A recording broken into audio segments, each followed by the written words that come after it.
Good evening, everyone. Happy Monday. It's your boy Kevin Thornton. You have tuned in to the Wellness Architect Show. Excuse me. Today is Monday, November 18th, 2019, and it's a great day in the ATL.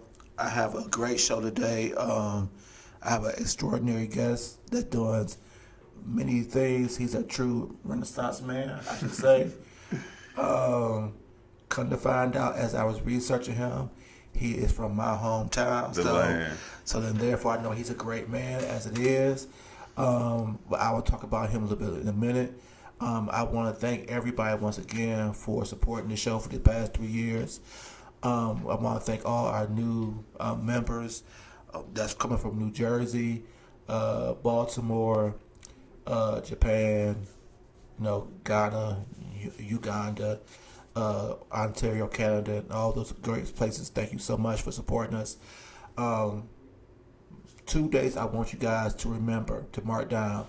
December 2nd, 2019, I will have the Minister of Wellness on the show. The Minister of Wellness is a health coach. He's out of St. Louis, Missouri, and he's really big on health and wellness.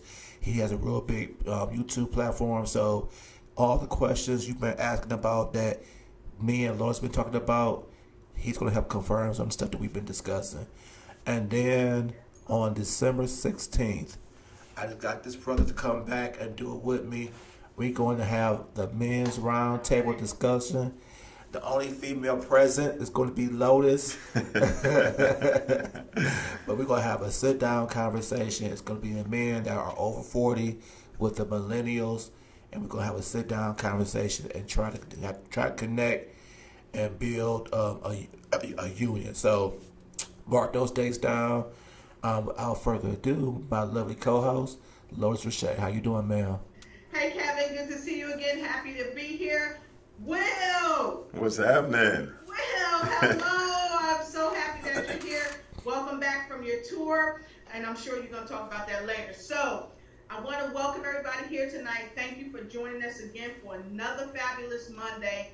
And we are just we always want to bring inspiration to the nation. So I've got a word for you today.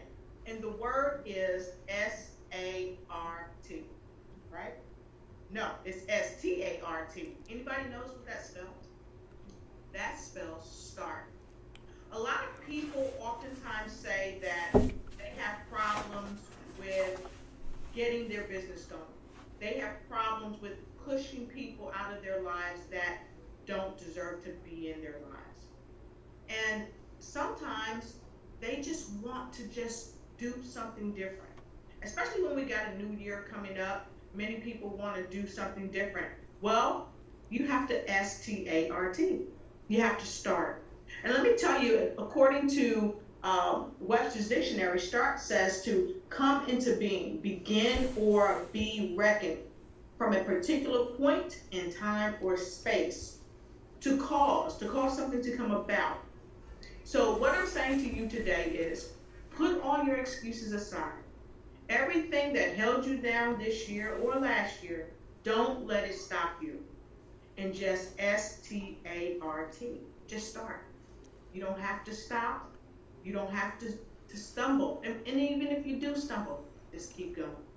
So start whatever project it is. Start whatever new business it is. And don't give up. And start. And you can start today, right now. Thank you, ma'am. Thank you. Appreciate that. Our guest is an author. He's a motivational speaker. He's an actor. He is a life coach. So he's like a true Renaissance man. His name is Mr. Will Jackson. How you doing, brother? I'm good, man. I appreciate you having me. I'm excited to be here to be able to share with you guys. All right. So tell everybody who you are, what you do, and how you get to this point right here, right now. Awesome. Well, my name is William Jackson. As my brother in arms have stated earlier, I hail from Cleveland, Ohio, as we call it, the land. Yes, sir. And I am an actor, I'm an author, I'm a speaker, life coach, I'm an artist, a musician, a producer. I got a lot of different things going. I believe in maximizing all the gifts and talents that God has given you. You know, some people say you can't be a jack of all trades and a master of none. I believe that it's imperative to work on everything that God has given you, so that when it's your time and when it's your time to maximize opportunity, you have the resources and the skill set and the readiness to seize the opportunity to the maximum exposure. So got a few things going. As you see in front of me, I got a book out. It's called When Life Happens. It's available on Amazon and all digital major retailers. And the book in itself is, I call it Life's Playbook. It's a book for real people who deal with real issues to help you matriculate through real life successfully. So in every stage of life, whether you coming in a storm or you just coming out of a storm, wherever you find yourself, there's a chapter or a section in the book that's for you. And a lot of it was written through my own personal experience and things that I've endured. And I have an album out. It's called Unbreakable. It's on iTunes and Spotify and all major digital retailers as well. And it sort of coincides with the book. I call it, I put it in the genre of life music. Because it's wherever you find yourself, whether you're in celebration or you're in struggle or you find yourself in a broken place or wherever you are, there's some music on there for you. So, and then I'm touring on a show called The Truth About Black Men. Okay. And that's an excellent show that is star-studded. It has stars on there such as Hattie, with Patrice Lovely. She plays Hattie in all of Tyler's Boo 1, Boo 2, Medea's Family Funeral. My brother Don from Black Ink Crew Chicago. My brothers the Hamiltons, who have a new album out. You should go to wherever you purchase your music and support that. It's good music. It's feel-good music, and it's bringing back the classic essence of what music is supposed to be like. So we got a lot of things cooking, man. You know, you know where we come from. We don't like to sit still for too long. So that's a little bit about me in a nutshell. All right, Lois, I'll let you start off first.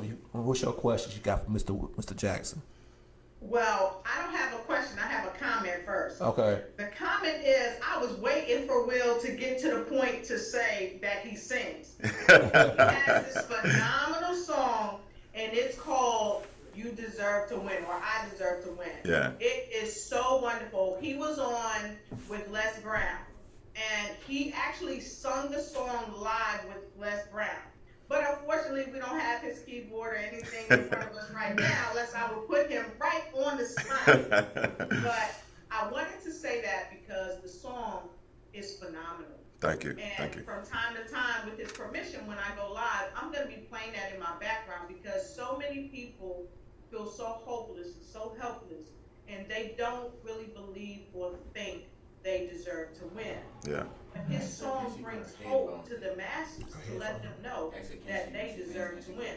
So my first question now, Will, is what inspired you to write that song? Hold on one second. Hey, Will, Lois, can you put your headphones in? Sure, I will. Hold on one second. Is that better? Hold on one second.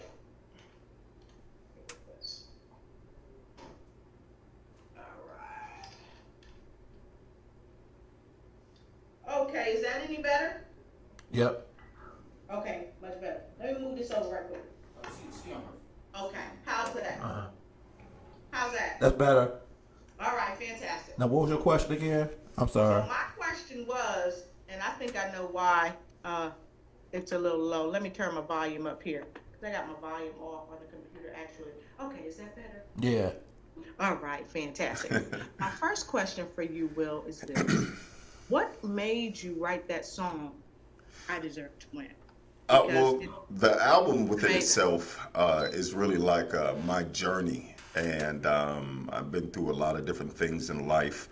And like most, I speak for men, when you go through things one after another, and it seems like it's continuous and repetitious, and you come out of one storm and right into another, you sometimes have a moment to where you can question, where you are in life, your dreams, your goals. And in a low moment, that song sort of came to me where I had to realize that no matter where you are, no matter what you're facing, everybody deserves to win. You have gifts and talents, and you have things inside of you that the world needs, and you deserve an opportunity to reach the maximum height of your platform. There is nothing that can stop you. So the song within itself came to me in a low moment where it was almost like God reminding me that you do deserve it. I don't care what happens in your life or what you're facing, what it looks like.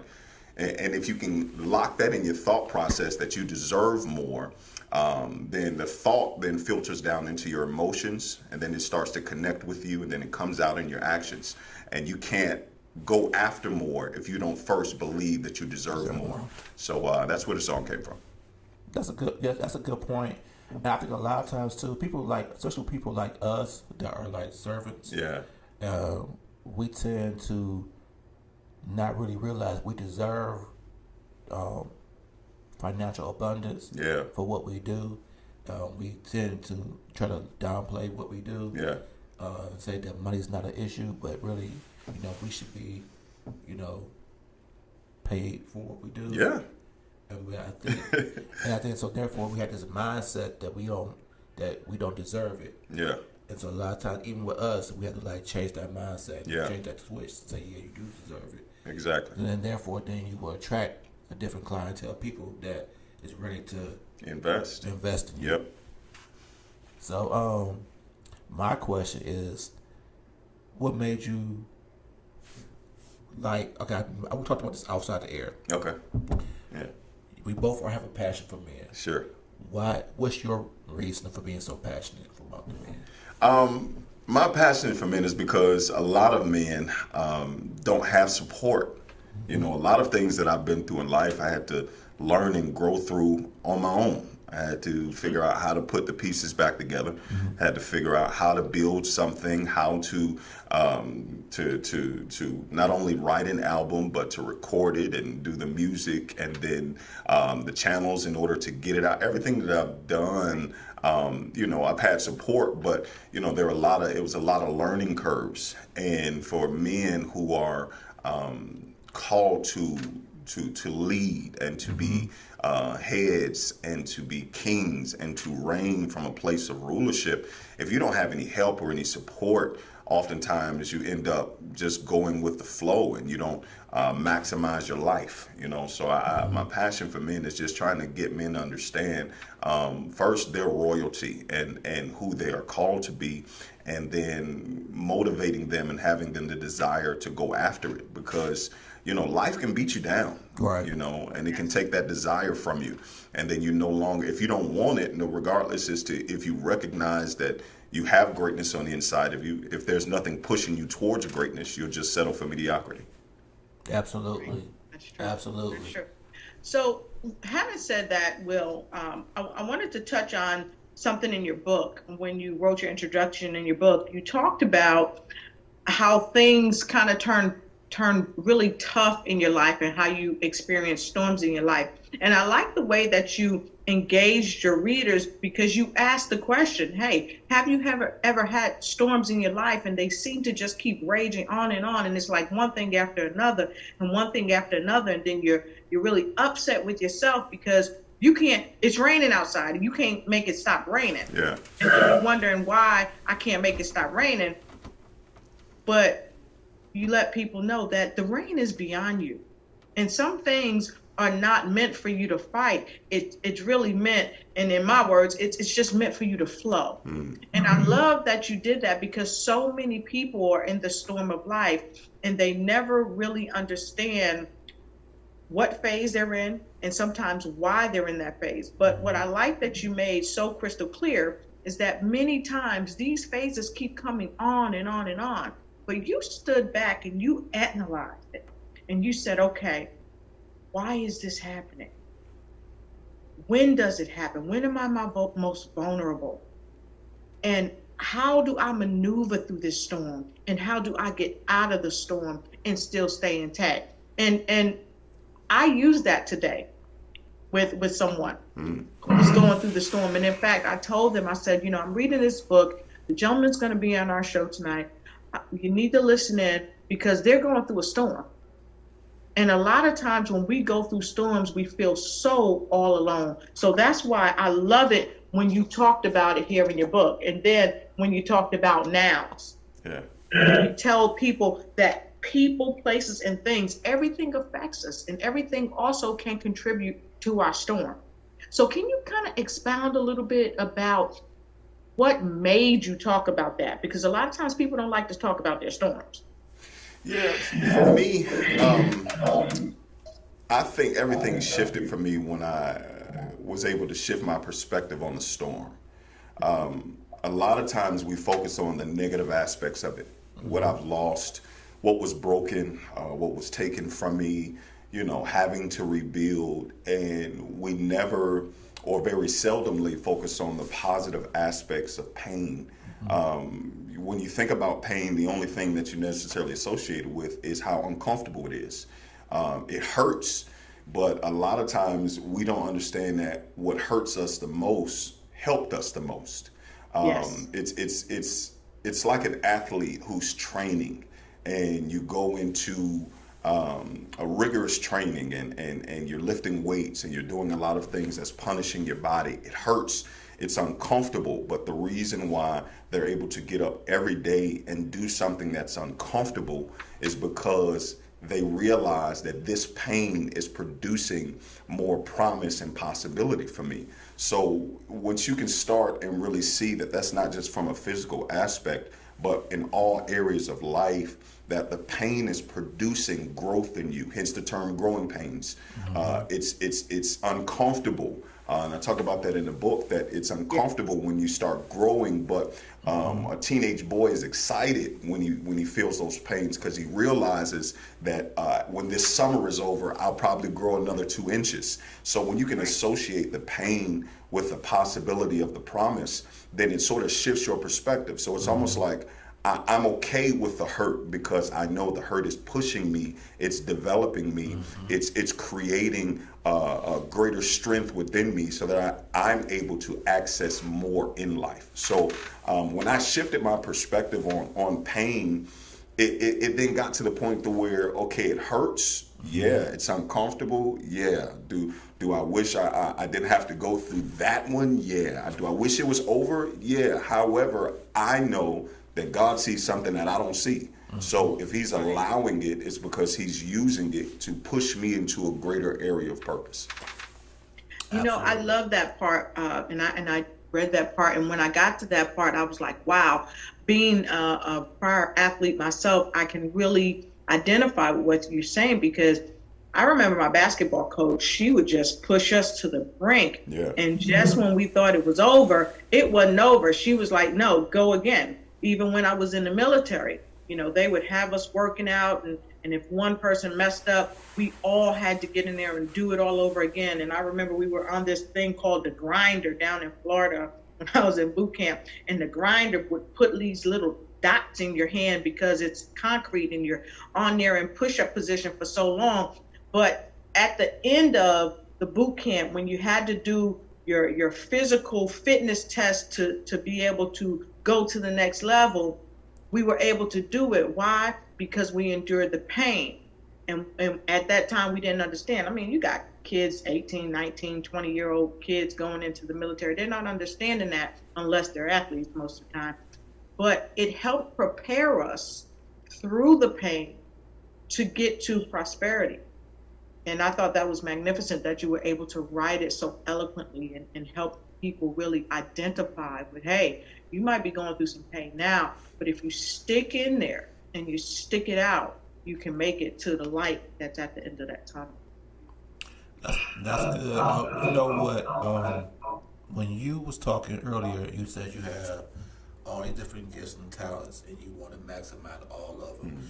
It took me back to, I was talking to somebody at the barbershop, and they have multiple gifts and talents as well. Yeah. But they were too scared to focus on trying to develop each of them at the same time. So they felt like, okay, let me just focus on this. Yeah. And then once I get comfortable with this, then I'll do this. Yeah. But, I said, well, can't you try to develop both of them? Mm-hmm. And because it might be a season for what you're doing right now. I said, evidently, because if it's being put on your spirit to try to make a change and create a change, that means it's something for you to do. Yeah. And your fear of, not getting it right or failing is saying, I'm going to do what I know I can do right now. What's comfortable right now, because I can't see how I can maximize or excel in this just yet. Yeah. I believe that for those who are called to multiple areas in life and giftings and purpose, and moguls don't think either or. They think both and. Not how can I do this or this. It's how can I do both of these and then add something else to it, because that's how you build empires. You know. And it's okay to focus on one thing, but I don't feel like it's ever okay to let other parts of who you are die because of the fear of the unknown. Because everything that you start, you haven't done it before. Right. So just like the skill that they've developed to the point to where they are, being a barber or whatever the case may be, you had to start somewhere. Right. And that's what Lotus talked about. It's just starting. It's failure. I don't actually believe in necessarily failure, because a lot of times you didn't fail FAIL, you fail FELL. Right. So you didn't fail, you fail, and the only failure is not getting back up after you fall. Absolutely. So it's giftings and opportunity and access. It all starts with the mindset and knowing that you can have it, you deserve to have it, and God didn't give it to you just to waste it. So what did you do? Because you said that when you was going through your storm, one of the things you had to do was change your mindset. What did you do to change the mindset of how you thought? I believe in giving your mind direction, right? I believe in controlling the narrative in your thought process. And the way you do that is you speak according to what you want to see. I believe it's impossible to speak something and think something different simultaneously. Right. So regardless as to if it hurts or if I don't feel good or whatever the case may be, I don't allow certain things to come out of my mouth, because then I give life to it. Mm-hmm. So what I would do is I would speak according to where I was headed or what I wanted to see, and in society they call it the law of attraction. Mm-hmm. What you put out, you get back, and it's declaring, it's confessing, it's commanding. And the more you speak something, even if you don't feel it, I'll give you a little brief insight into a couple of things that I've been through. In 2000, I had a sinus infection, mm-hmm. and it spread to my brain, and fluid gathered on my brain, and it caused me to have a stroke. Wow. And I was completely paralyzed on the entire left side of my body, from my head to my feet. They would tell me to smile. Only the right side of my face would move. They would prick my hand till it bled and I couldn't feel it. And I literally had to learn how to do everything over again, from walking to brushing my teeth. I could do nothing by myself. And I'm not saying that I'm a master at this, because there was a moment in that time when I was in the hospital where I gave up on myself. Mm-hmm. But it was through support and through prayer and just beginning to change what I said, that it got lodged in my mind that I was going to come out of this. And all you need is the belief that you're gonna make it out. Right. And you do that by changing what you see. So if you ain't got no money, I don't say I'm broke. Right. Right. Because then I give life to it. Right. So you end up saying things like, I don't have the money now, but I'm on my way to being a billionaire. Right.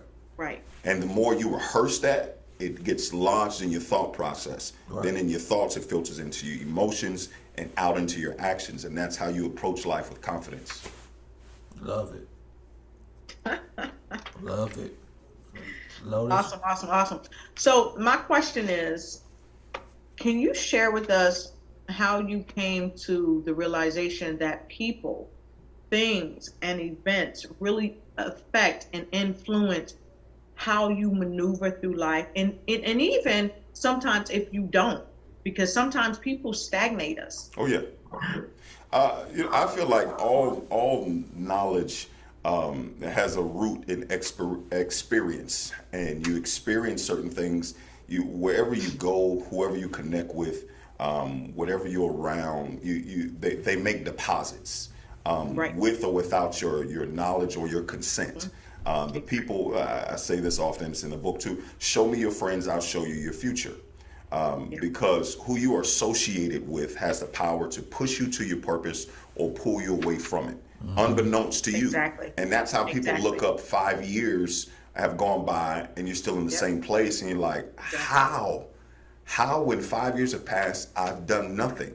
I dare to say it's a lot to do with who you're connected to, with where you are, and Right. with the things that you embrace, Right. the things that you hold on to. You'd be surprised how cleansing it is to just broaden your exposure when you just go to a different environment, to another city. Right. And that's why leaders are readers. When you read, you broaden your horizon. You're able to see more, think more, and see things from a different level. There are a lot of people who spend their entire life in one city, who never go anywhere, who never do anything. And then when you really look at the life, and I'm not saying that, it's anything wrong with that, but if you want more out of life, you have to expose yourself to more. People can only grow or operate to the level of their exposure. Yeah. So it's when you address the people, the places, and the things in your life, the people that you're connected to, the places that you go, and the things that you allow into your heart, into your mind. Like, I don't allow people who talk negative or who complain around me. Absolutely. I don't allow it, because the things that you're saying, they are filtering through my ears, and they have power. Words have power. Right. And if you are constantly complaining, that mindset has the possibility of filtering. I can't risk it. Absolutely. So I'm always looking at the nouns in my life, the people, the places, and the things. And if you are constantly looking at those things and adjusting and making improvements and pruning, you get more out of life, and then you don't end up wasting time. I would like to say, just to piggyback what you said, but the people, places, and things.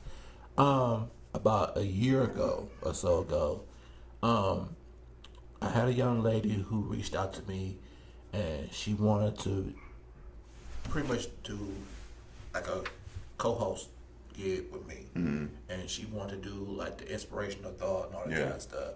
And so I was say okay, but then when it was time, she said she wasn't ready. So I let it go, and at that time, Lotus had moved away, and I didn't know where she was at. And then at the right time, we reconnected, and I had her on the show. She came in town, I had her on the show, and it just hit me. Okay, this is the person that's going to help you take it to another level. Yeah. Because you already had it on your mind that you wanted somebody else. Yeah. To help piggyback what you on the show. The person who came to me was just the person to plant the seed in my spirit. Yeah. Right. But she wasn't the person that was actually supposed to do the show. Yeah. So when Lois came back and we connected, we always had that connection anyway. Yeah. It was just okay. God just revealed to me, this is the person This is that it. you're supposed to do it with. So we have the same connection, and we both had the same drive to see this grow into a whole nother space. And how I knew it was her, because she had asked me about potentially doing radio. Okay. And I said, well, you can just do it with me. Yeah. and Yeah, when he's calling I it day. remember that. And so it's like a lot of times, like you said, God, the universe, whoever you believe in, they give you the roadmap of Yeah. what you're gonna be, and who you're supposed to be with. It's just up to us to go ahead and embrace it and go forward, move forward with it. So, all that you said is very, very true. Yes, sir. And the thing about it is that we were able to help other people. Around that time, there was a big push because there were children uh, who were suiciding. And around that time, there was a 6-year-old up in the Douglasville area that had suicided. And myself, Sheandra Hardy, and Jessica Frazier, and a couple other folks were gathered together, even from over in Japan. Angela Elting came over, and John Kuzmano, he came over and really helped out the push on suicide awareness. And we were able to do workshops, and we were able to really change people's lives. But fundamentally, it happened because of my connection with Kevin, and we were able to help people. We were able to save lives, and we were able to let people know, look, you're not alone, and someone does care, and people do love you. And I tell you, when you follow what you're supposed to do, as opposed to following what someone else wants you to do all the time, it usually will be very fruitful, but not just for you, but for the masses, because when we do what we are ordained to do, it's really not about us. Yeah. Right. It's really much greater than we could ever fathom it could be. It's much greater. Absolutely. Absolutely. So, my next question is, what's next for you? Because you got so much going on. You got an album out. You gonna go back on tour with your show. You got the book. What's next? The sky's the limit. I feel like until everything that I'm working on is the number one in its field, there's work to be done. Absolutely. Until my book is New York Times #1 best-selling, until my album is a diamond-selling album, until the shows and the things that I'm working on are the number one in its perspective field. There's work to be done. There's a lot of great opportunities that are actually about to kick off here within the next month, and we're excited about a lot of big things. And we'll come back on, and when those things pop off, and we'll give you the exclusive and the insight on it. But I just feel like it's always something to be working on. If nobody has ever arrived, even those who are at the top of their field, then you have to work twice as hard because there's someone that's coming behind you who wants that spot. So there's never, you can enjoy the journey and embrace the process, but there's always something to work on. So what would you say to people who say they don't have enough time to do all the things they want to do? Oh, regardless as to feel like if you don't have enough time, it starts with the mindset and the mentality that you don't. There is opportunity to maximize minutes, seconds of every day, unless you are literally working from the time that you wake up until the time that you go to sleep, and you're only averaging 2 to 3 hours of sleep a night. There's an opportunity. When you're riding in the car, you could turn on your voice notes on your phone and just speak out the ideas that's in your head while you're on your lunch break, instead of spending however much on the meal that you want to eat. You can invest in a book, a Kindle version, $9.99 of something in your field that develops you. When life happens, you can invest in that now. There's opportunity. There's time everywhere. It's just, and I get it. When you're under a lot of pressure, it's hard to see that there is opportunity for you. There is time for you. There is access to you because of the pressure that you're under. But until you get desperate enough to change being under that pressure to applying the pressure, then you'll stay in that same place. You got to get fed up with mediocrity. You have to be fed up with the stress of going to a job that you can't stand. You got to if you haven't got to that place where you're willing to sacrifice sleep, then you're not at the place where you really want it bad enough. Because when you give 8, 9, 10, 12, 13, 14, 15 hours to a job, and you can't stand it, and you're stressed, and you're driving to work every morning, and your mood is somber because you're heading into a work environment that is negatively impacting you, until you get to that point to where you say, I have to do something, you can steal a few moments at work. Like I said, when you go on your lunch, there's opportunity to maximize time everywhere. You just got to want it bad enough. Right. Absolutely. So, Kevin, you asked Will what was next for him. And I don't think Will knew this, but I know one thing that's next for him. What's that? A question. Okay, so I got a question. Whoa, I have a few questions. So you guys see me looking away because I am swamped with questions and folks from all over saying, one, hello, Zanaya Betty, Morgan University is watching. Sweet. Out of Newark, New Jersey, Quanisha Brown, Daisy out of South Carolina. Love the show, Kevin. Sheandra Hardy, she's watching us. Alethea, somebody else just chimed in. I'm sorry, I got to go back. Alethea is with us. And Alethea Warren says, hey, Will. What's happening? Alicia Heath says, William. And Sheandra Felicia, Hardy that's my has sister. this question for you. She said, yes, a storm is devastating. It's damaging. It's destructive. But it rebuilds, restores, and renews you to a higher level the higher level of discovering who you are and what you're made of. Yeah. So she definitely agrees with you. And then she had this question for you. Oh, also, the Mighty Queen, the playwright of Canvas, she says hello to you.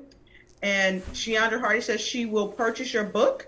So we're going to put that information out later. Thank you. And Sheandra Hardy says, Will, what positive advice would you give young Black boys who are only seeing or hearing negativity all around them?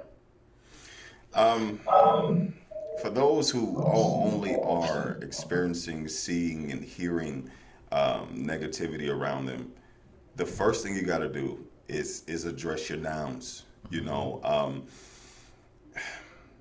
social media is an awesome platform, but it can also be rooted in a lot of drama, negativity, and your environment plays into a part in terms of how you approach life. If you're constantly just seeing, or you know of a young boy or young man who's constantly seeing and experiencing negativity, you have to be strategic about changing the narrative. You have to strategically create a plan. If you can't, that's not something that you can wing. So whether it be finding a program across town in another demographic with another ethnicity that you could just go to once a week to sort of expose yourself to something, taking a trip where there's a different culture, or there's certain things there's free programs all across the nation that you can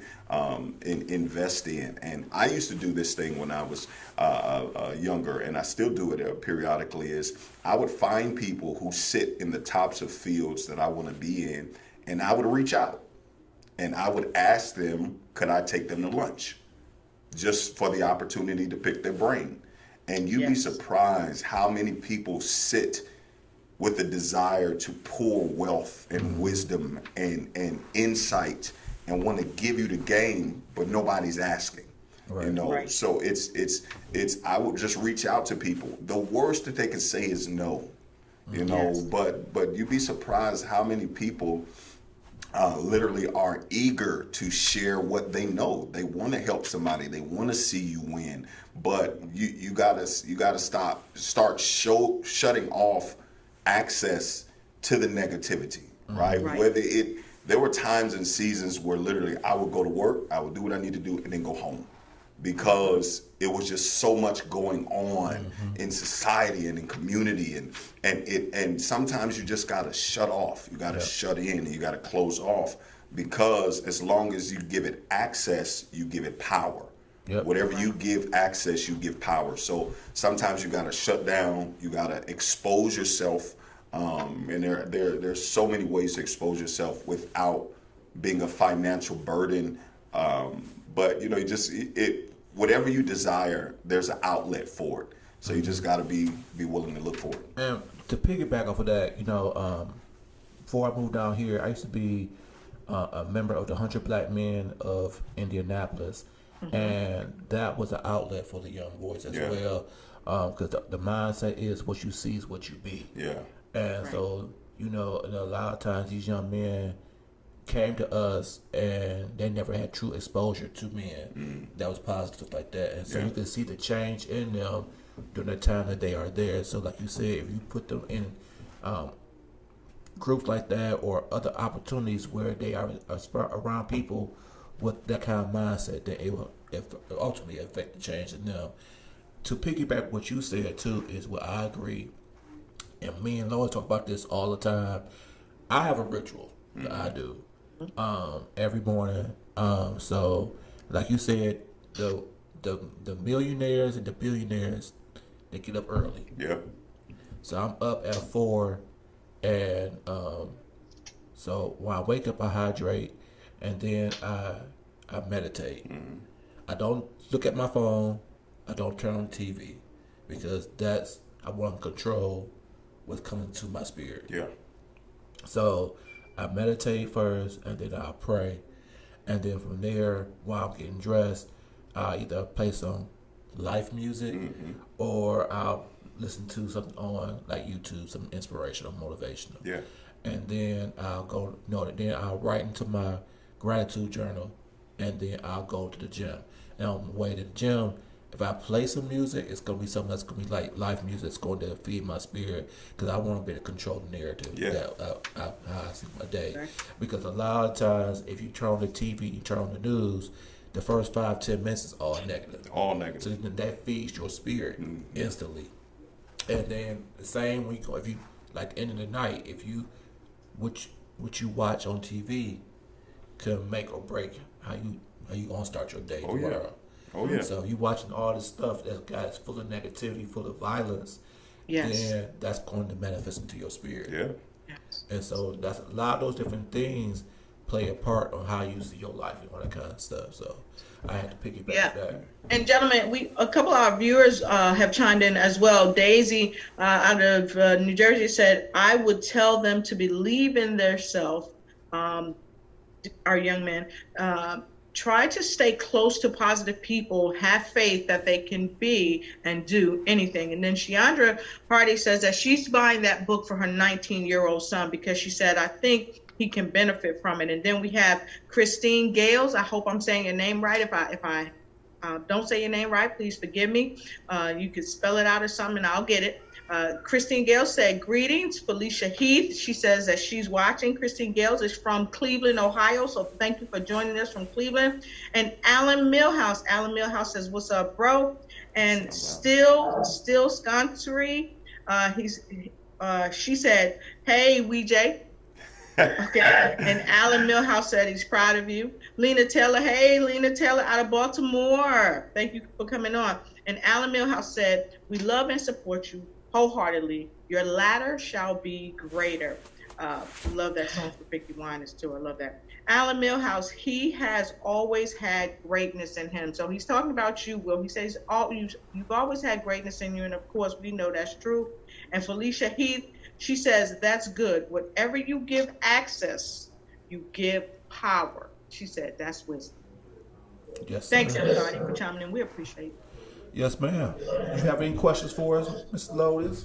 You know I got a question. I know you do. That's why I do it to you. So, from your book, on your page 15, I love when you talked about the good news and bad news. Mm-hmm.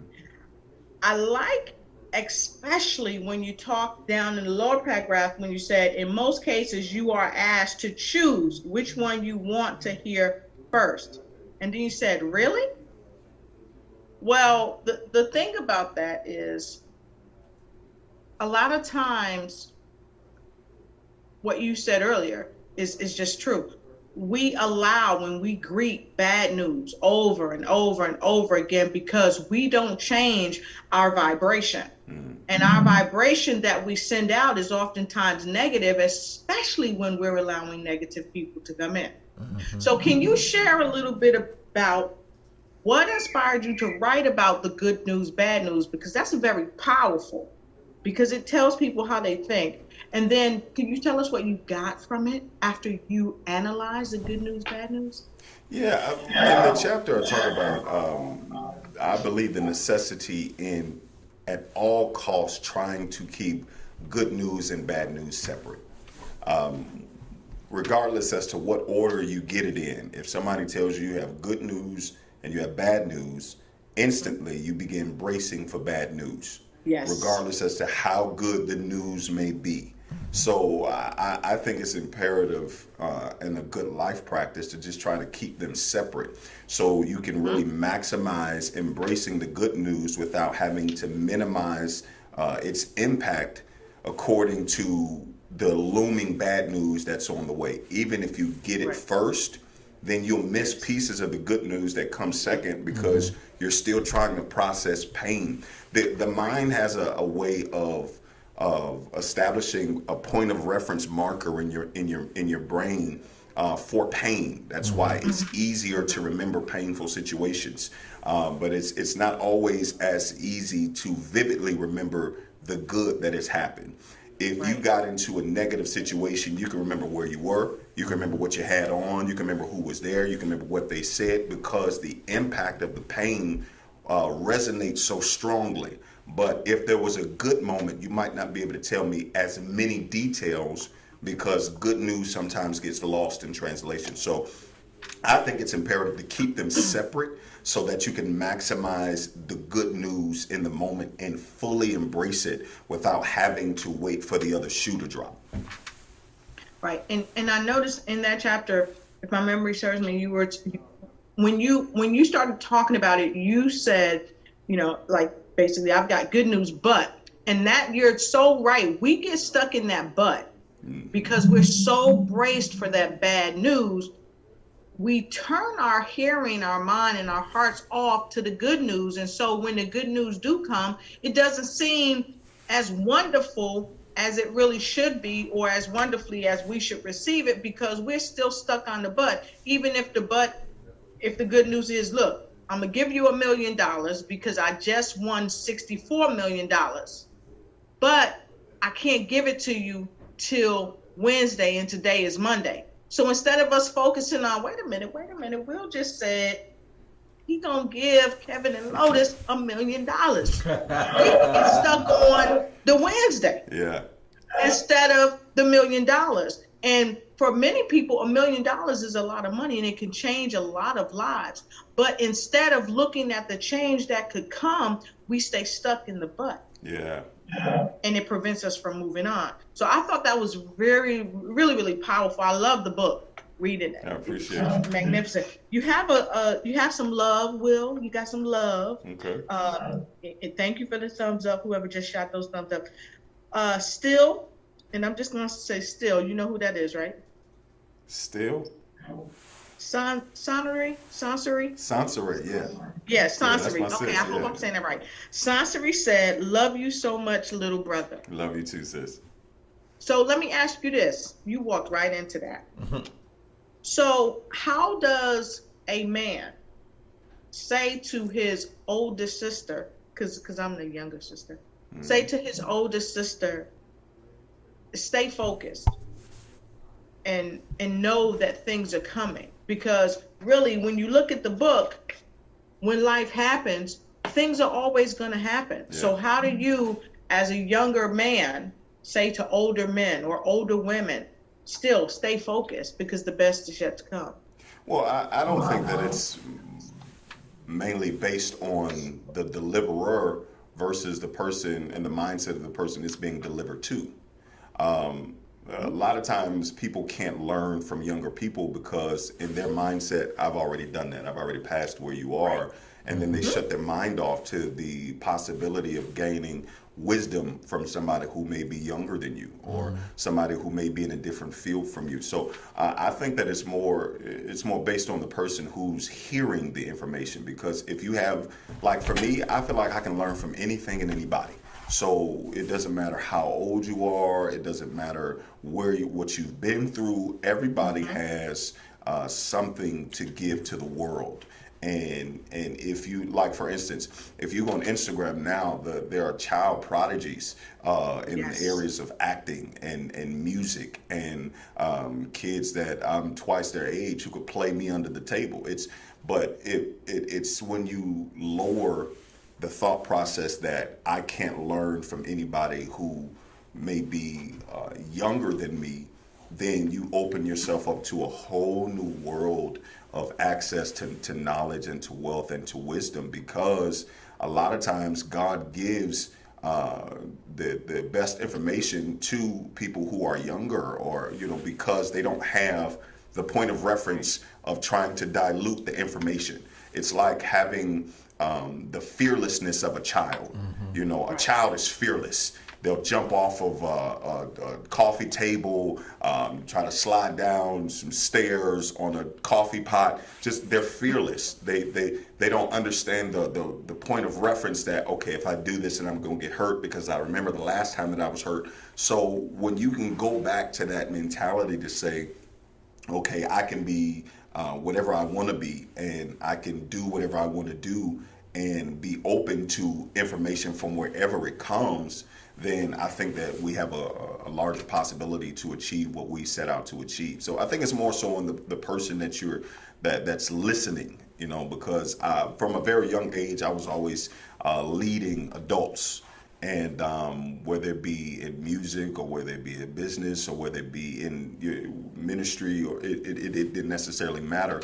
And it's the person who's delivering just has to have the confidence in themselves and in the information, but also the person who is hearing the information has to be willing to receive. I love that. I have a question for you, and it's pertaining to the fact that you have a passion for men.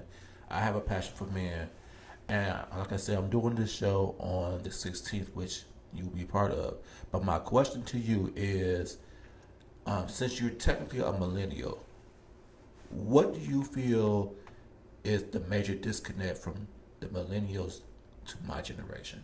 I think the disconnect within generation is the inability to receive from either generation. It's in men. I think it's pride. It's egocentric, ego driven when we get to the root of it, because a lot of older men say, "Oh, these kids, they can't teach me nothing." We set in our ways, and a lot of the younger kids feel like, "Oh, y'all don't understand. The older guys, y'all don't understand, so you can't teach me that." So it's that pride in believing that each one doesn't need the other. And it's when we let go of pride and we can open ourselves up to say, listen, I may have the wisdom, but you got the energy, or you may have the creativity, but I have the strategy, learning how to lean on one another. We can just do so much more together than we can apart.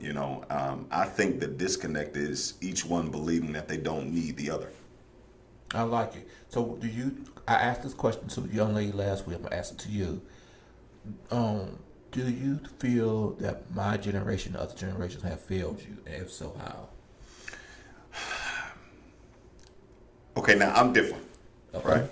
I don't feel that anything in terms of life is a failure. I think that everything is a lesson. Right. And regardless as to if you had support, or if you had guidance, or you had somebody to be there for you, or all of it is a win for me. I live by the foundations and the teachings of the Bible. And the Bible says that all things work together for the good of those who love God and who are called according to his purpose. So when I don't have the support of man, in any aspect, I have to trust the God who created man and know that when he created me, he had a plan for my life. So if some people who grow up in, in two-parent households and their dad is active and they're involved, that's a blessing. But it is not less of a blessing for the person who didn't, because you learn certain things, you grow through certain things, you endure certain things, and you get certain lessons in the valley that you don't get on the mountaintop. So like for me, my perspective shifts in if the question was, do you feel like the generators, the predecessors failed? I think everybody does to the best of their ability, because if you look at the generation before your generation, the dads in your generation are better than the dads before you, and so it's while it may not be quote unquote what each person may felt like they needed, it's about progress, and it's about everybody doing the best that they possibly can. Now, there are some times where, guys just are absent and, they don't feel the need to be invested and in those areas. I still don't look at that as being failed, because I trust God who created me, who mapped out my entire life. If this person wasn't there for me, they weren't supposed to be there for me. And the lesson that I learned in this moment is going to help me for when I get to my place of success. So, I feel like, and I don't have children, but when I have children, my goal is going to be to create designed hardship, because I feel like the mentality of I'm just going to give my child the best life, and what I didn't have, what made me was the hard times. So it's the stuff that I had to grow through and endure, and I had to fall on my face sometimes, and those lessons developed something that was invaluable for me to maintain success. Absolutely. So one quick thing, Kev. I wanna put this out there. King Cuts hit us up and said, "Beast mode, salute." That's my brother. King, What's keep up, rising the bar. And Tyrone Whitney, better known as I can't make that out, but he's watching all the way from Tennessee. And Sheandra Hardy said, "Lotus, can you play Will's song before the end of your talk show?" Well, I'll see what we could do. We got a super duper producer, so we might make that happen. And Sonsari, please give me a thumbs up if I'm saying that right. Sonsari? Okay. She said, "Yes, sir. You win some and you learn some." That's a very powerful statement right there. Absolutely. Very powerful statement. You have to learn. And to piggyback to what you were saying, I was telling a young guy today whose father was not present in his life, and I said, he did the best that he could for who he was, and you got to embrace that. And don't look at it as a loss. Yeah. Because at the end of the day, it's part of your journey, and in that journey, God knew what you needed. Yeah. And you got it, that same fatherly attention from another man. Yeah. And that's how it's supposed to have been, because what you needed in this journey, your father can supply it to you. Yeah. And if you see it like that, it take away some of the hurt. Oh yeah. Because you look at it from under that it's not a loss. It's just you end up gaining in the long run. Yeah. So is your song on YouTube? I don't. The link I don't necessarily is on. Let me see if I can find it on YouTube. I know it's on like. You Apple should have it, Music and Kevin. I sent it Spotify. over to you in your message. Okay. And I just want to let folks know we love to hear your comments and your remarks, and definitely your questions. Yeah, and we welcome you. You can call in to 470-251-4647 and ask Will any question you want to ask him concerning his book, concerning the play that he's currently a part of, even also about his new album that he has out.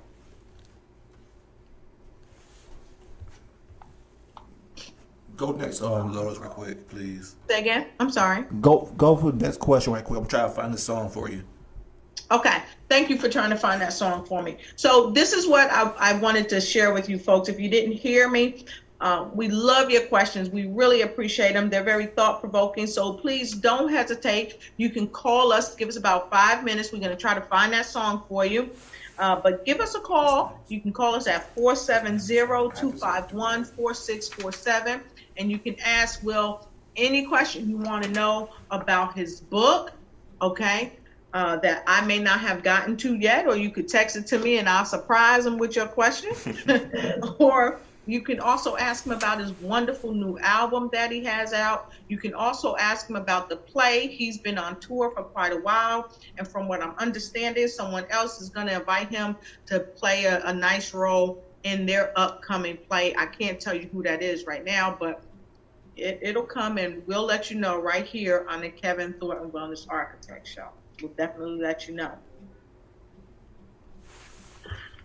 So while Will is trying to find that song for you, I want to talk to you guys really quick about something that Will said, okay, in his book. And I'll turn to it. It's in chapter 7 for those of you that have it. At the top, he says, "Is it over yet?" And then at the bottom, he has, "What is the majority decision causing you to do that you may have doubts about?" What are you doing things that you might have doubts about? Could it be that the company that you keep may be deterring you from the dreams, goals, and purpose for your life? Think about that. The people you are dealing with, are they deterring you from your life? Because if they are, like Will and Kevin and many of you said, if those people are deterring you, you got to move on. You got to give up the ghost and get going. Because if you don't, they're going to keep going and keep deterring you. And the last part of this is, how many times have you made decisions based on the wants of other people? Remember, the people connected to you will either push you towards your purpose or pull you away from it. There is no in between. And what Will says to all of us is, show me your friends and I'll show you your future. All right, So talk about that and shoot us some information. so we are ready. So we're gonna play Will's song, and then we're gonna come back and we're gonna discuss it. Here we go.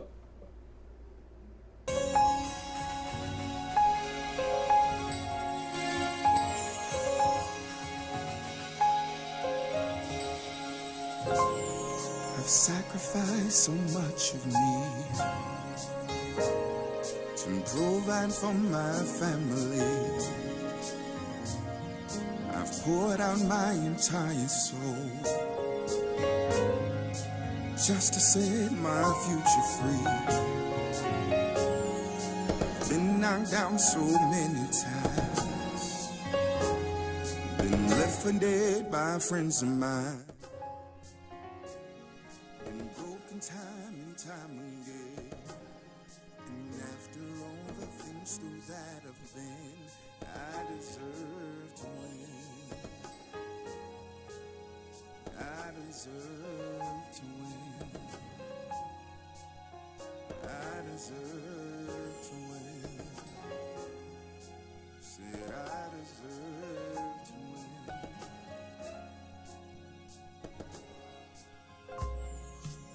So much along the way,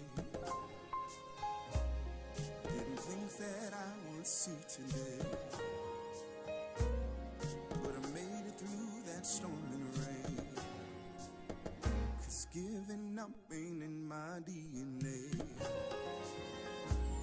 I've been let down so many times, been hurt the worst by loveless lies. Felt like it would never end, and after all the things through that I've been, I deserve to win. Said I deserve to win. I deserve to win.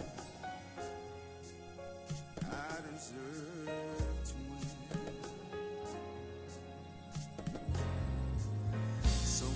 Excuse me if I come across a little selfish. Or can it be that you're upset? You're no longer my soul. 'Cause I made a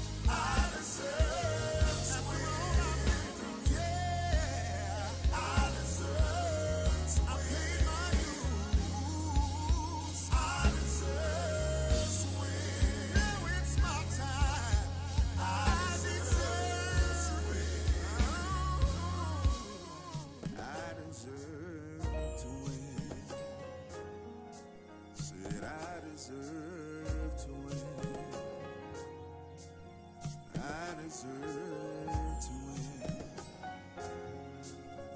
I deserve to win. I deserve to win. Great song, sir. Thank you, man. I appreciate that. So, look at my producer. So, that's a great song, first of all. How can people support your song or your album? Yeah, the album is called Unbreakable, and it's on all major digital retailers. So it's on Amazon, it's on Apple Music, it's on Spotify. Wherever you can purchase music, you can stream it. You can just type in William Jackson Unbreakable, and you'll see the album there. Okay.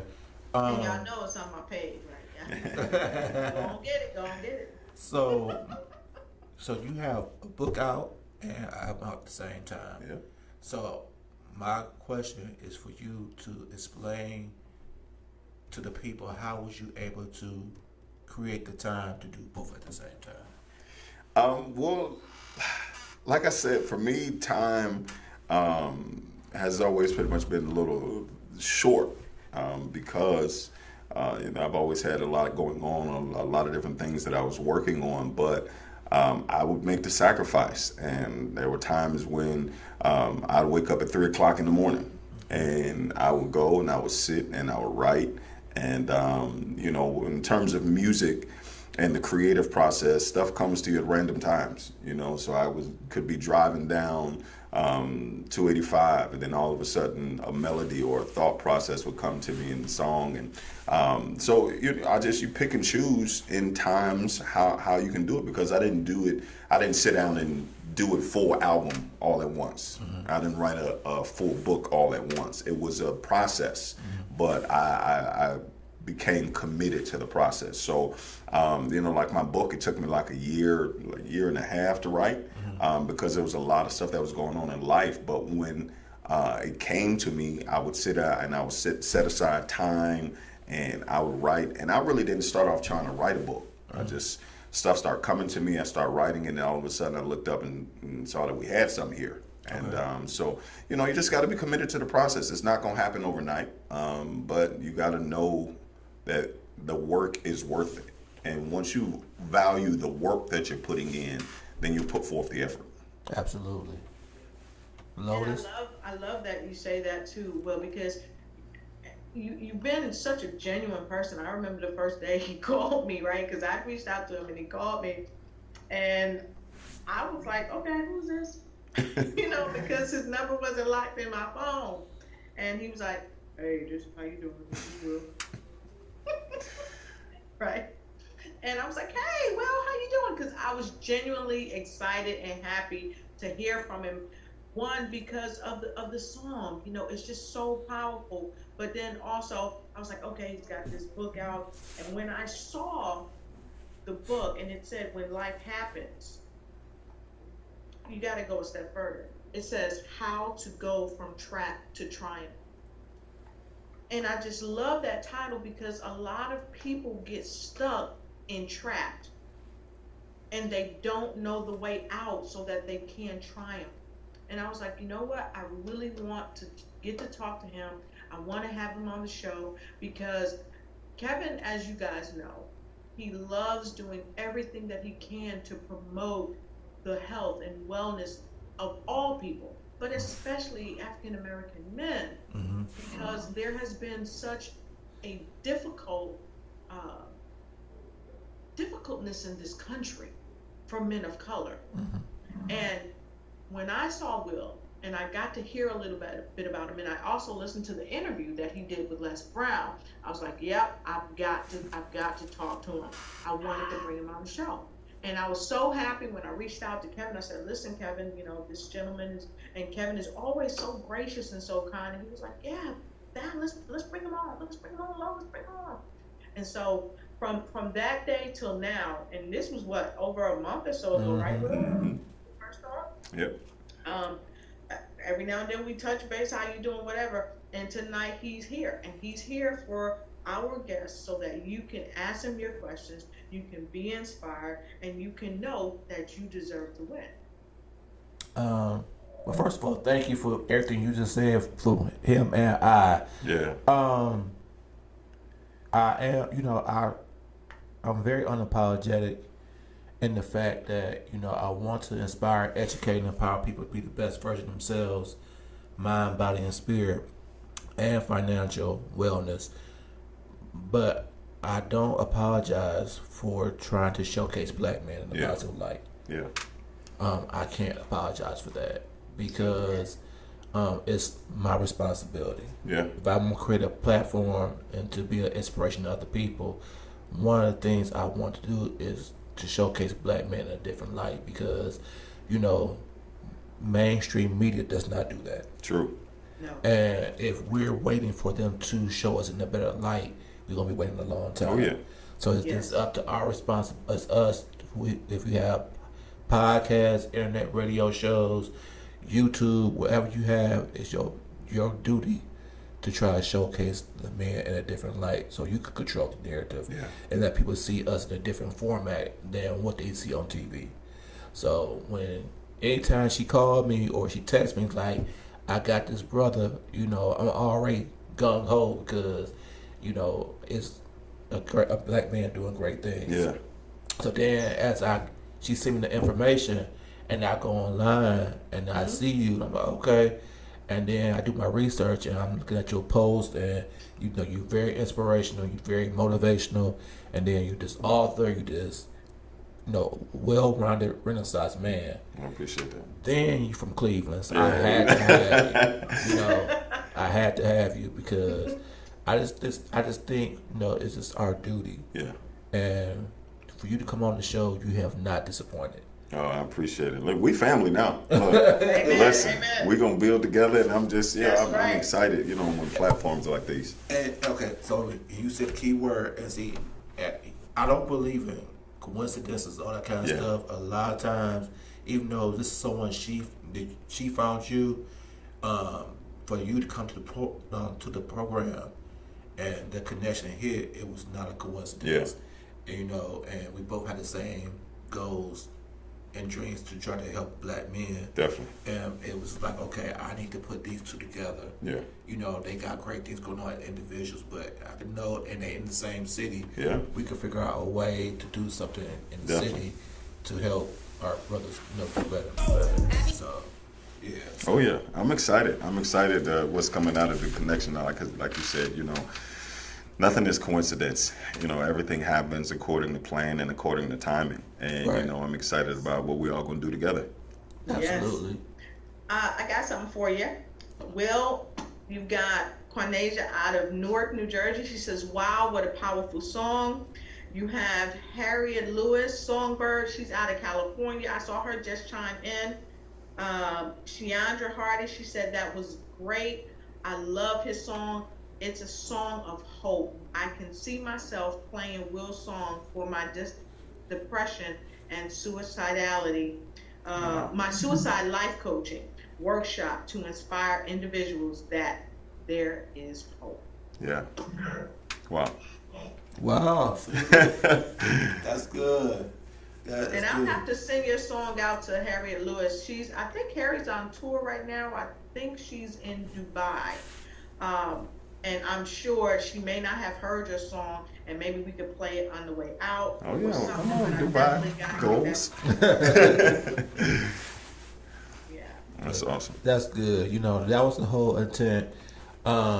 Is just to find a way to get you the exposure that you need.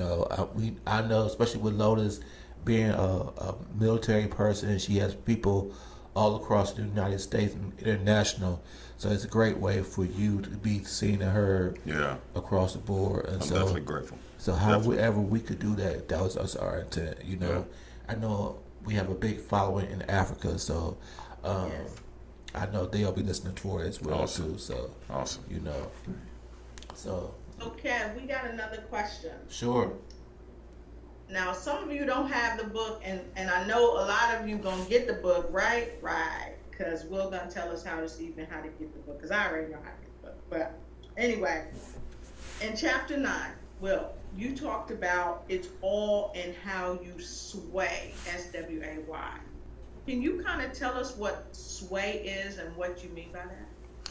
So the analogy of the sway, I talk about the palm trees and their ability to withstand storms.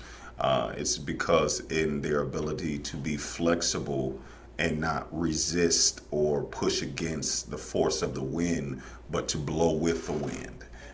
So being able to sway and be more fluid and less rigid, it gives you an opportunity to come out of the storm more intact than the oak tree who stands firm and doesn't budge but loses a lot of limbs in the process of a storm.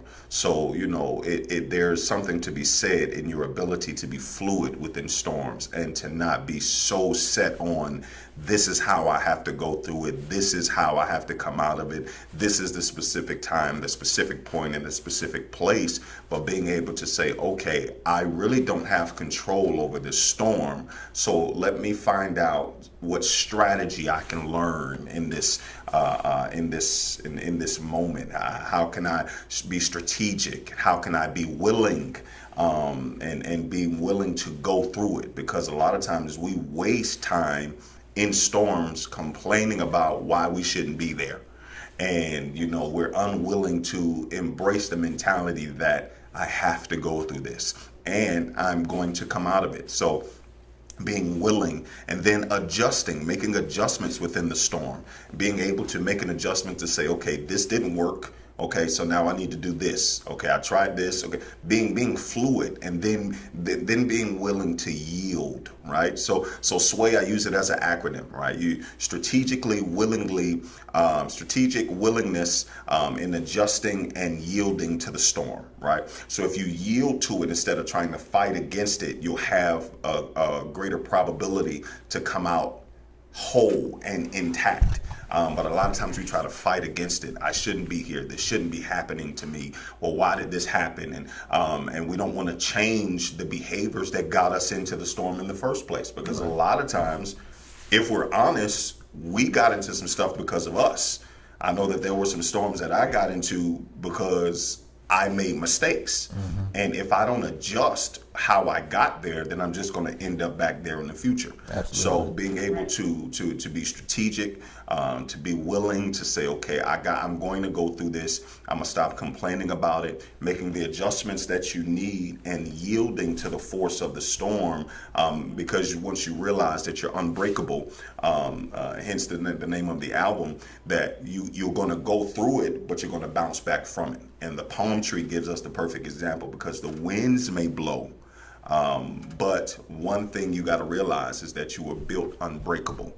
So regardless as to how strong the wind is, if you sway with it, you'll bounce back intact. Wow. Right. That's awesome. That's awesome. So, see, y'all, that's why you got to get the book. Gotta get the Because, book. see, I'm getting all these golden nuggets. And I'm trying to share them with you. And the thing about it is that a lot of times we don't talk about our sway. We don't talk about being malleable to situations that transpire in our lives. And sometimes we are so rigid that sometimes we seem that we are broken because we just won't sway.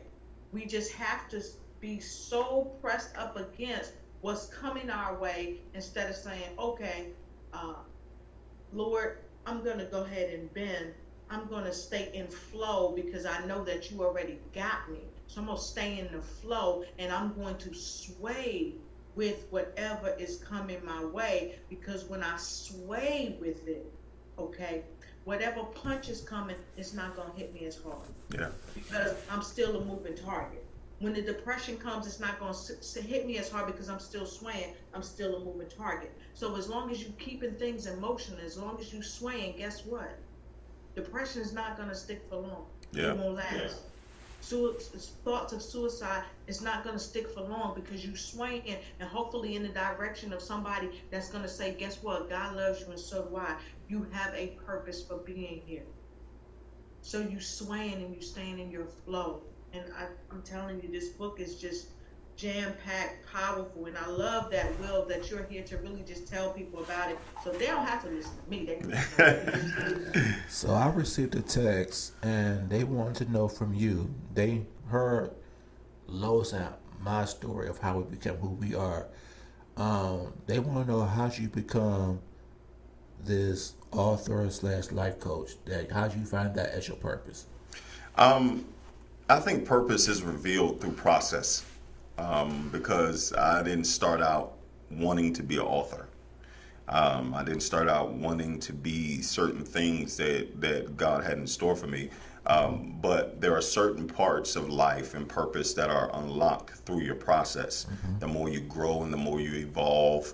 But for me, it became important to me to help as many people as I possibly can not make the same mistakes that I did, and how to deal with certain areas of life and pain and whatever's necessary to get out of the situation intact with the things that you were designed to learn, but also as quickly as possible. I know in my process of growing and experiencing, there are times where I prolonged my season of pain because my perception was off, or because I was so focused on how it was affecting me that I missed out on how it was developing me. So everything for me, I've always just wanted to be one who wanted to help people. That's just always just been a part of me. So whatever process that includes is what I was always here for, just because nobody is an island unto themselves. You know, you need community, you need support, you need guidance, you need somebody who can say, you know, hey, I've been there before. One of the quotes that I say, and it's a mantra that I live by, is a man who is unwilling to learn from the mistakes of another man is a danger to all men. So I'll say that again. A man that is unwilling to learn from the mistakes of another man is a danger to all men, because you're living reckless and you don't understand the necessity of learning and embracing wisdom and correction and guidance. And you know, I think that's a lot of issue in terms of with the generation and how it is, you know, with a lot of the younger kids who are out here. You know, we have a lot of kids who are doing a lot of positive things, but for those who are sort of living reckless, is because they're void of that source of direction or support, or you know. So it's for me, I got here just because I just wanted to help people, and I was willing to go through whatever was necessary for me to go through, so that I could help somebody else either not go through it or to go through it successfully. So you know, for people like us that are servants, we endure a lot, and we go through a lot, but the only difference is we realize that everything that we go through is for somebody else. So it changes your mentality of why you go through, because if I can go through something and save someone else, then what I went through was worth it. Absolutely.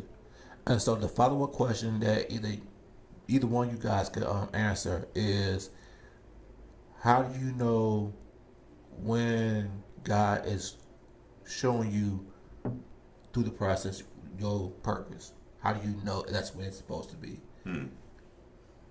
Oh, she want to jump in? Ooh, that's a good one. Sure, I'll jump in.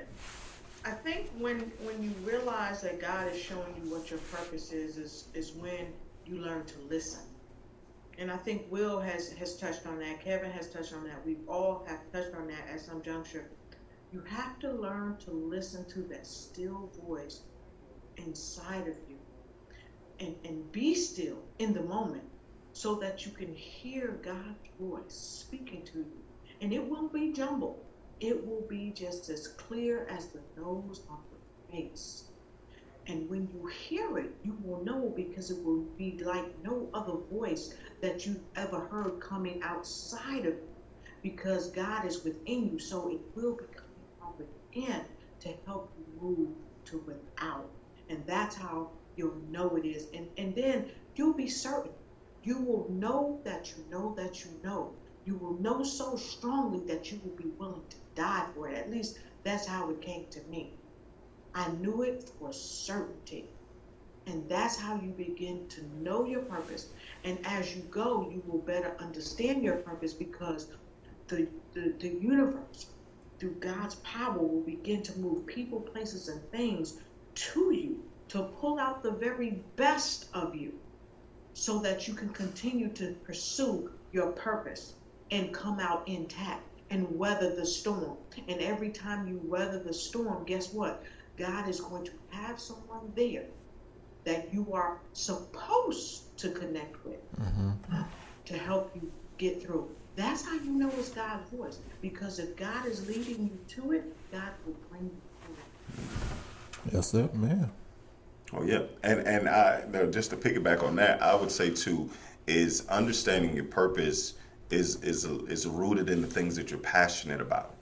You know, there's whether you have a burden for certain things or you're naturally inclined to certain things. Those things that's not just happenstance. That is God revealing to you pieces of who you were called and created to be. So when you have natural inclinations towards certain things, like I know people who are just humanitarians at heart, like all they want to do is get out in the streets and help people and help the homeless and give back. And like Kevin with the network, you just want to help and build men and people. And those are the things that tie into your purpose, the things that you're passionate about. It's your passions reveal the greater sense of who you are and who you were called to be. Absolutely. Can you tell everybody how they can follow you, find you on all your social media? Sure. So I would love to connect with you on Instagram. You can at the official WEJ2. So that's on Instagram at the official WEJ2. On Facebook, it's William Jackson. You can look me up and you'll see my picture there. On Twitter, it's official WEJ2.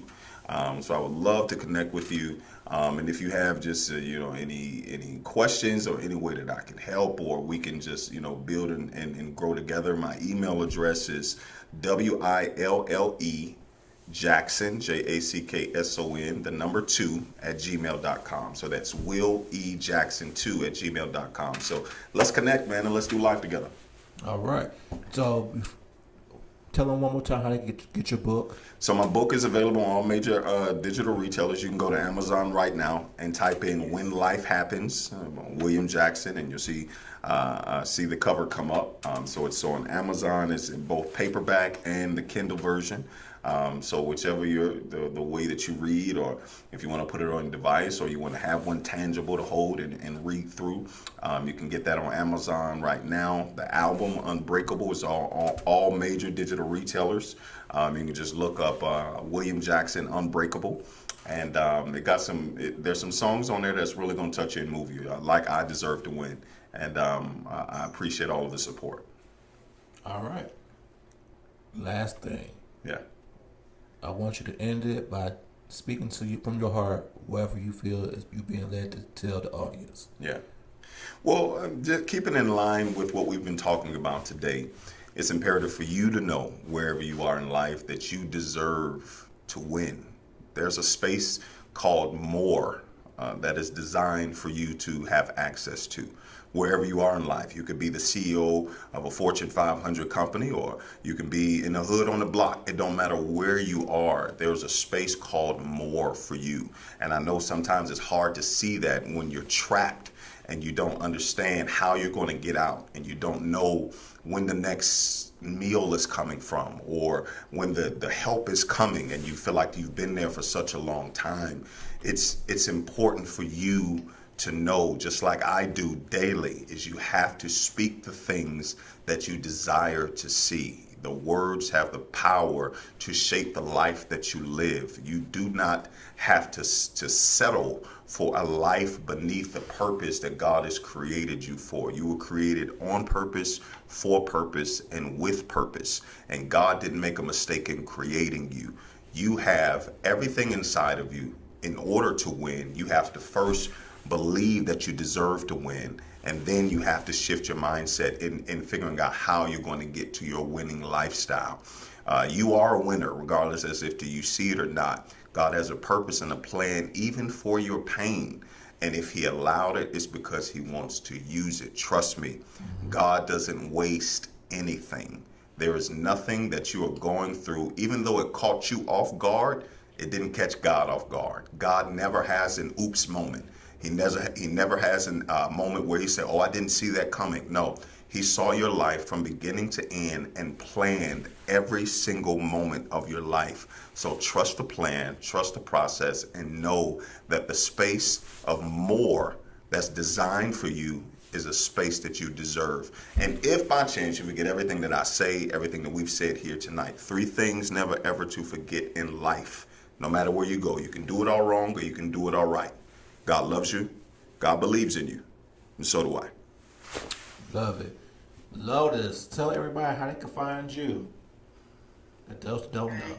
Okay, you can find me right here every Monday from 7 p.m. to 9 p.m. Eastern Standard Time on the Kevin Thornton Wellness Architect Show. You can find me on Facebook. You can find me on Instagram. You can find me on YouTube at Lotus Rashay Ignites, Life Coaching and Consulting, or just Lotus Rashay Ignites. You can also reach me at 1-800-593-9733 if you need to have some one-on-one counseling. And also I wanted to share with you, for the person that talks about knowing your purpose, this is a great book to start with, The Pursuit of Purpose. This book is The Pursuit of Purpose by Dr. Sandra Brooks. We always love to give people something tangible that they can hold on and that they can read. And please don't forget to also read When Life Happens, Go From Trap to Triumph, because when you're in the crux of finding your purpose, you also have to know that life is going to happen, and when it happens, this book will help you along the way. Go from that feeling of being trapped to triumph. And I want to leave you with this tonight. The emotional state may cause you to feel the need to reach out for comfort, which may attach you to something or someone that was meant to pass by. I know it hurts. I've been there. I know you may not understand why. I've been there too. What I can say is that there is sunshine after the storm. I know I didn't want to hear that while I was in my storm either. But if you can, for just a moment, step out of emotion and strategically become willing to adjust your ability to heal, you will see that you have the power to make it through. It's all in how you sway. And my message to you is just get started. Thank you, ma'am. I'm just going to end it like this. For the past 2 weeks, I feel that the universe is guiding Lois and I on the directions of what he's wanting us to do with this platform. Last week, we had people asking us to come to New Jersey. We're planning to go to Baltimore. We're going to sit down and have a conversation about that, to really have conversations about being the best version of themselves. And while we do that, we're going to incorporate me doing a mini tour, teaching my spin class. And now we bring this brother here, and it's like, okay, we have this connection to where, okay, we not a man who's doing great things himself, but he's really passionate and empowered to help our brothers, and that's something that I want to do. And so it's something that I know I will stay contacted with you. Yeah. And so we can figure out what the journey is with this. Definitely. With you. So I look forward to it. With Hey, that ma'am. I wanted to say this too right quick to our viewers.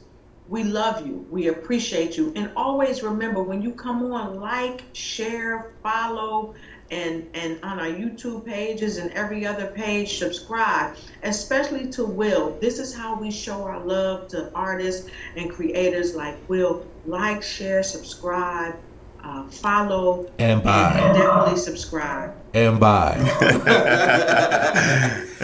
But so with that being said, I want to thank everybody again for tuning into the show. Please go and support this man. He's doing amazing things. He's an amazing spirit.